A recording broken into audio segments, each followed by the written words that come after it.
بەخێر بێن بۆ لاپەڕەی کوردوگراف. لەم بەشەدا باس لە ڕۆڵی ساواک دەکەین سەبارەت بە ڕۆشتنی مامۆستا حەسەن زیرەک لە ڕادیۆی کرماشان.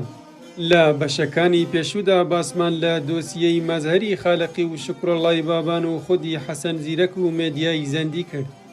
پێشنیار دەکەین ئەگەر ئەو بەشانەتان نەبینیوە سەرەتا بینەری ئەو بەشانە بن.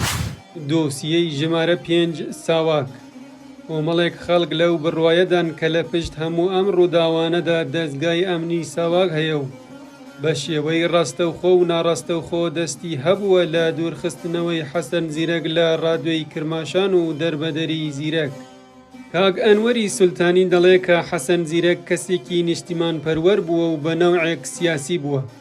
باوکی مێدیای زەندی دکتۆر میرزا عەزیزی زەندی یەکێک لە ئەندامانی کۆمەڵەی ژێکاف بووە و لە بەڵگەنامەکانی ساواکدا هاتووە کە حەسەن زیرەک هاتوچۆی ماڵی دکتۆر شیرازی زاوای پێشەوە قازی محەممەد دەکا و دەبێ بە وەردی چاودێری بکرێت.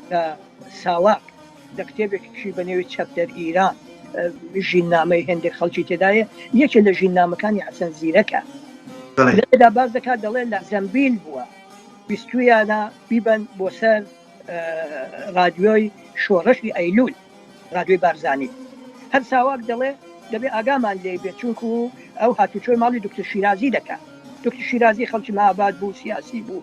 هەروەها میرزا کەریمی خۆشناو هاوڕێی هەرە نزیکی مامۆستا زیرەک لە کتێبەکەی بە ناوی حەسەن زیرەک و بەسەر هاتەکانی دەڵێ ساواک داوا لە حەسەن زیرەک دەکات کە هاوکاریان لەگەڵ بکات و لە عێراق هەواڵیان بۆ بەرێ، بەڵام زیرەک ڕەتی دەکاتەوە و دەڵێ ئەوە کاری من نییە.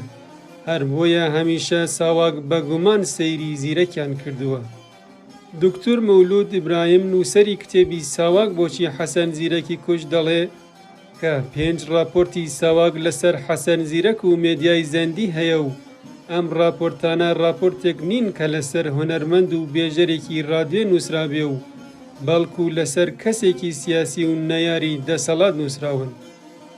حەسەن زیرەک کە لە تاران بووە بەو دوایەمە دەستمان کەوت 5 راپۆرتی ساواکی هەیە لەسەر حەسەن زیرەک و میدیای زەندی نووسراوە.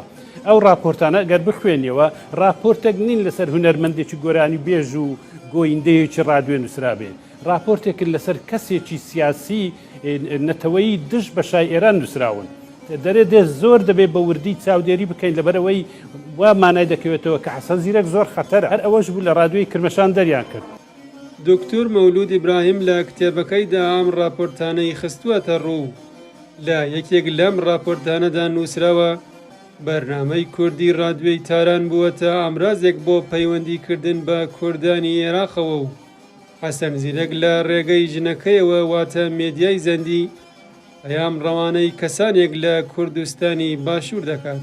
هەروەها لە راپۆرتێکی تردا نووسراوە کە حەسەن زیرەک بەم دوایانە لە ناوچەکانی کوردستان گەڕاوەتەوە و پەیوەندی بە کەسانێکی گومان لێکراوە کردووە و دەڵێ خوشکی حەسەن زیرەک ژنی پیاوێکی نزیک لە پێشەوا قازی محەممەدە و پێویستە بە وردی چاودێری بکرێت. لە بەڵگەنامەیەکی ساواکدا هاتووە کە حەسەن زیرەک بەهۆی بەکارهێنانی تلیاک و هێرۆینەوە لە ڕادیۆ دوورخراوەتەوە کە پێناچێ لەبەر ئەم هۆکارە بوو بێ کە زیرەک دوورخراوە. لێرەدا دێینە کۆتایی ئەم بەشە و لە بەشی داهاتوو کۆتاییدا باس لە ژیانی حەسەن زیرەک دەکەین لە دوای ڕۆشتن لە ڕادیۆی کرماشان. هیوادارم ئەم بابەتەتان بەدڵ بوو بێ و تکایە بۆ پشتیوانیکردن لە کەناڵەکەمان لایک و کۆمنت لەبیر مەکەن و ڕەخنە و تێبینەکانی خۆتان لە کۆمنت بنووسن.